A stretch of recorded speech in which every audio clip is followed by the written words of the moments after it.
Hi நண்பா, இந்த ஒரு வீடியோவில் நம்ம என்ன பார்க்க போகிறோம் அப்படின்னா, மே 11 அதாவது இன்னைக்கு அட்வான்ஸ் புக்கிங் மூலம் மட்டும் கவினனா நடிப்பில் வெளியான ஸ்டார் திரைப்படமும், அது மட்டும் இல்லாமல் சுந்தர்சி நடிப்பில் வெளியான அரண்மனை 4 திரைப்படமும் அட்வான்ஸ் புக்கிங் மூலம் மட்டும் எவ்வளோ கலெக்ஷன் இருக்குது அப்படின்றதையும், அது மட்டும் இல்லாமல் இந்த 2 திரைப்படத்தில் எந்த திரைப்படம் அதிகமாக கலெக்ஷன் இருக்குது அப்படின்றதையும் இந்த ஒரு வீடியோவில் நம்ம டீட்டெயில் வந்து பார்க்க போகிறோம். அதுக்கு முன்னாடி அரண்மனை 4 மற்றும் ஸ்டார் இந்த 2 திரைப்படத்தில் உங்களுக்கு பிடித்த திரைப்படம் எது அப்படின்றத மறக்காமல் கமெண்ட் பண்ணுங்க.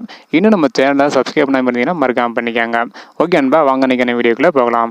ஓகே அன்பா, ஸ்டார் திரைப்படம் எவ்வளோ கலெக்ஷன் இருக்குது அப்படின்றக்கான வீடியோ நம்ம சேனலில் போட்டுக்கிறோம். பார்க்கல அப்படின்னா மறக்காம செக் பண்ணி பாருங்க. ஓகே அன்பா, ஸ்டார் மற்றும் அரண்மனை 4 திரைப்படம் எவ்வளோ கலெக்ஷன் இருக்குது அப்படின்றக்கான வீடியோ நம்ம சேனலில் போட்டுக்கிறோம். பார்க்கல அப்படின்னா மறக்காம செக் பண்ணி பாருங்க.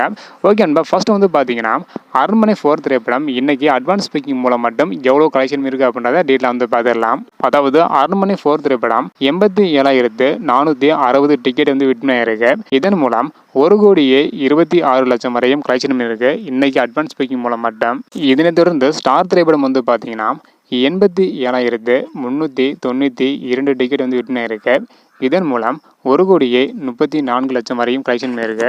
அதாவது அரண்மனை 4 திரைப்படத்தை விட ஸ்டார் திரைப்படம் ஒரு 8,00,000 வரையும் அதிகமாக வந்து கலெக்ஷன் இருக்கு. தற்போது வரைக்கும் அடுத்தடுத்து என்னென்ன மாற்றங்கள் ஏற்படுது அப்படின்றத வெயிட் பண்ணி பார்க்கலாம். ஓகே அன்பா, இந்த மாதிரி சினிமா அப்டேட்டையும் அது மட்டும் இல்லாமல் எந்தெந்த திரைப்படம் எவ்வளோ கலெக்ஷன் பண்ணுது அப்படின்றத தெரிஞ்சுக்க நினச்சிங்கன்னா மறக்காம நம்ம சேனல் சப்ஸ்கிரைப் பண்ணிக்காங்க. இந்த வீடியோ பார்த்தீங்கன்னா மறக்காம எல்லாருக்குமே ஷேர் பண்ணுங்க. ஓகே அன்பா, தேங்க்யூ.